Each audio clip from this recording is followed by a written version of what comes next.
think looking at the stats, obviously, when you look at shooting percentages for them and for us, that was a big deal. And they got off to a good start because we didn't offer much resistance.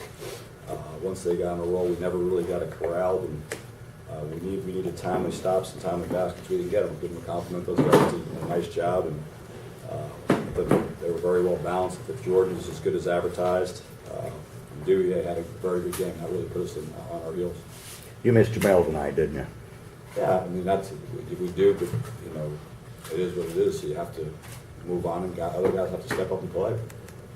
And Brett probably won't tell us even while he's icing himself over there, but he obviously was hurting tonight in several ways. I mean, it's not ideal, but I mean, you have to find different ways, different nights to win different ways. Brett, how's it feel to go out this way? It's obviously not what you had in mind. Obviously, it kind of sucks the way we ended this year, but I mean, if you look at everything in a whole, you got to think of everything kind of positive type of way. We did win 20-something games. We did play in another postseason starting there. Had a great career here with Bernard, and great 2 years here with Coach Dooley, and then good first 2 at infield. Going to be happier with one more career turned out. How bad were you hindered tonight? I mean, it was you usually don't say anything, but you were obviously hurt tonight. I'm all right. Okay. Do you think you'll need to get X-rays on that? No, I'll be fine. Okay. Can you go over with us what you remember on the driving layup? I went up for a layup. I got hit out the air and I landed awkwardly. That's all. I'm all right. Thank you. Bernard, the same question that I had to Brett. Just obviously what you had in mind. What's it like to go out this way?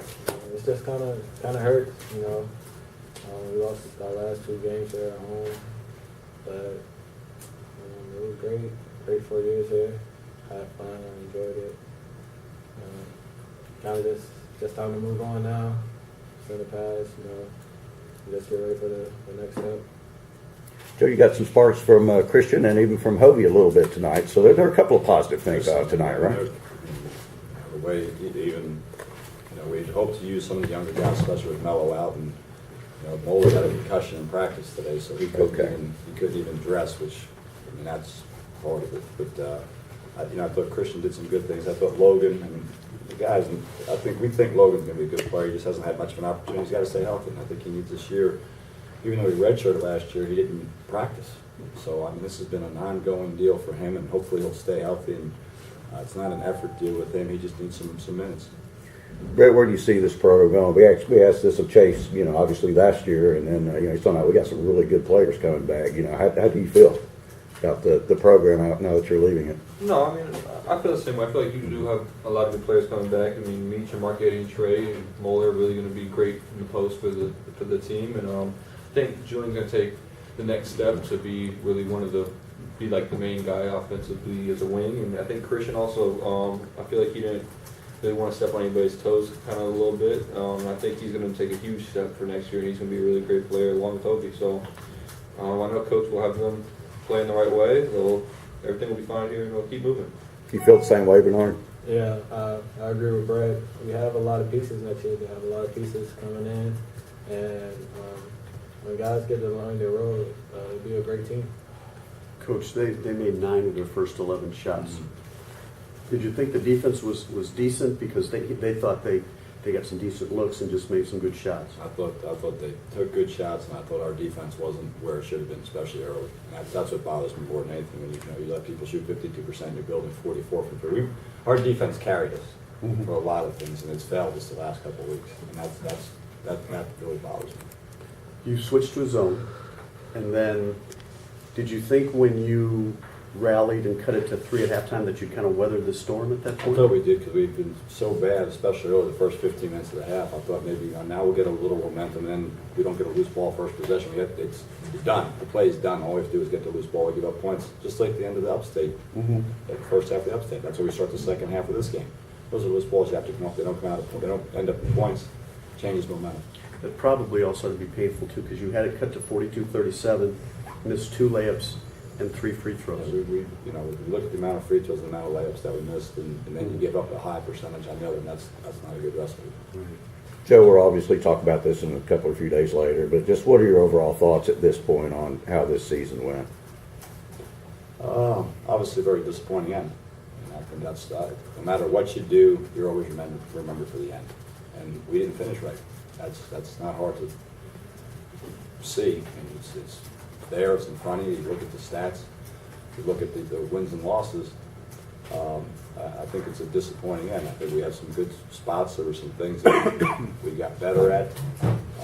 But I think whether you're here or no matter where you are, you always remember for how the season ended.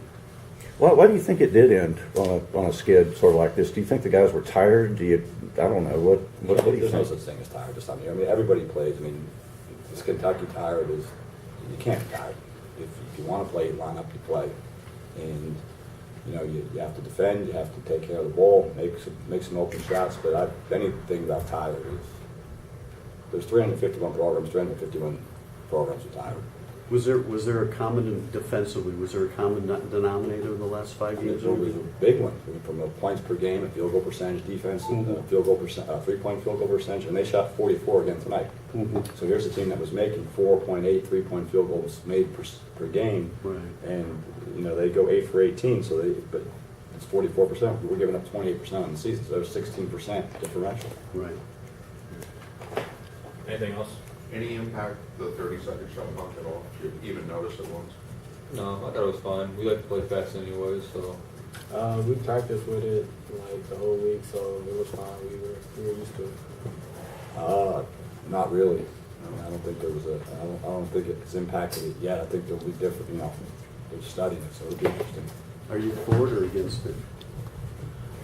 I haven't thought about it enough. Okay. I've got one side, as you say, I think one theory is they want the 30 because it'll increase scoring. I think what'll happen is you'll see more zoning. You might see the decrease. The shooting needs to get better throughout the country. When you look at the scores in games now and throughout the country, the 3-point field goal percentages are down, points are down, and I think you've seen an influx of how many more teams play zone. Right. Even Duke was playing zone a lot this year. What's that?